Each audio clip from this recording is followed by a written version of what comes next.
A paróquia de Santa Isabel foi a terceira paróquia da Diocese de São Carlos. A primeira foi a Catedral e a segunda a paróquia Santo Antônio, na Vila Prado. A igreja que frequentamos hoje nasceu de uma capela muito antiga que existia desde 1898, construída pelo dono destas terras, o Sr. Casimiro Guimarães, que era devoto de Santa Isabel de Portugal. A Vila dos Pobres. Aqui na nossa região era muito forte a concentração de escravos devido aos trabalhos nas muitas fazendas de café que aqui existiam. Em 13 de maio de 1888, a princesa Isabel do Brasil, filha do imperador Dom Pedro II, assinou a Lei Áurea, dando assim liberdade aos escravos. Como eles não tinham para onde ir, nem trabalho nem moradia, o Sr. Casimiro cedeu a esses escravos libertos pedaços das suas terras para que pudessem construir suas moradias, pagando como pudessem, ou trabalhando em suas fazendas. E assim foi nascendo o bairro de Vila Isabel, nome dado a esse local por conta da capela de Santa Isabel, Rainha de Portugal, esposa de Dom Dinis, o rei de Portugal, e também, atenção, a princesa Isabel, redentora dos escravos no Brasil. O papel do bispo. O bispo daquele tempo, Dom Rui Serra, reuniu-se certa vez na cúria diocesana com alguns líderes de alguns bairros de São Carlos e lhes propôs que o primeiro que construísse uma igreja e uma casa paroquial, ele criaria ali uma paróquia e lhe daria um pároco. Foi então que um vereador chamado Bruno Panhoca, junto com a Conferência Vicentina de Santa Teresinha, uniu todos os esforços possíveis para conseguir esse feito, primeiro reformando a capelinha de Santa Isabel e depois construindo a casa paroquial.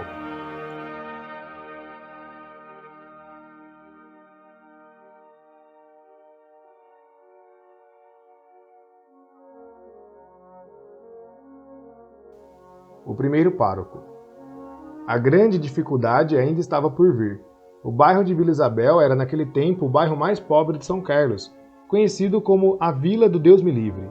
Portanto, não foi fácil para Dom Rui encontrar um padre para assumir a nova paróquia. Neste tempo, o padre Antônio Tombolato ainda era vigário da catedral e em pouco tempo iria se tornar pároco da catedral. Como naquela época ele era conhecido pelo povo como o padre dos pobres, Dom Rui o chamou e lhe disse: é mais fácil achar um padre para a catedral do que para a Vila Isabel.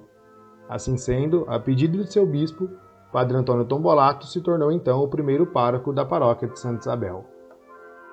A vitória pelo Evangelho. Uma paróquia que sequer tinha um palmo de terra, rodeada por muitas pessoas que queriam acabar com ela. Foi uma luta dura, mas a igreja saiu vitoriosa. Foi uma paróquia provada pelas calúnias, pelas inverdades, pelas injustiças praticadas contra ela, mas mesmo assim foi mansamente praticando o bem.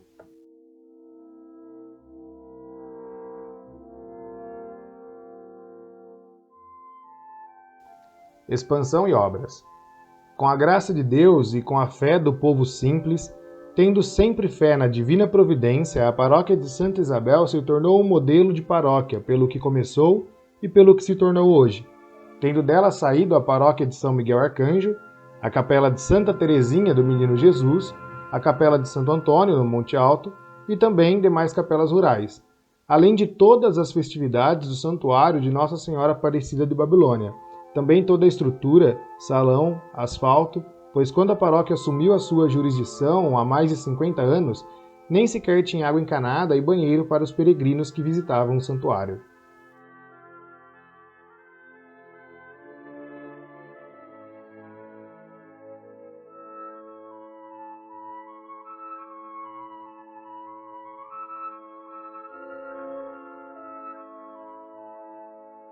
A fé, o amor e a caridade. A creche da Divina Providência, guiada pelas irmãs estigmatinas franciscanas, já chegou a atender 450 crianças carentes da nossa cidade, tudo com recurso próprio, sustentado pelo trabalho do povo humilde da nossa cidade.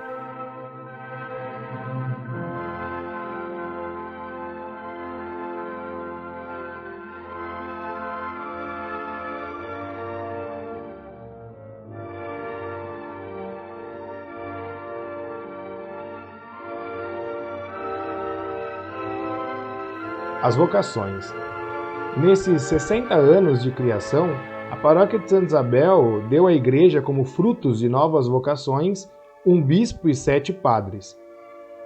E por elas passaram outras vocações, também como párocos, dos quais vale a pena lembrar: Padre Antônio Tombolato, como primeiro pároco, o Padre José Carlos Frederici, o Padre José Luiz Beltrame, Padre Antônio Massari, Padre Cristian Capelato e o Padre Marcos Eduardo Coró, nosso atual pároco.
Que neste ano em que comemoramos o ano jubilar de nossa paróquia de Santa Isabel, possamos recordar um pouco da sua história e ver como a graça de Deus foi agindo nesses 60 anos de criação.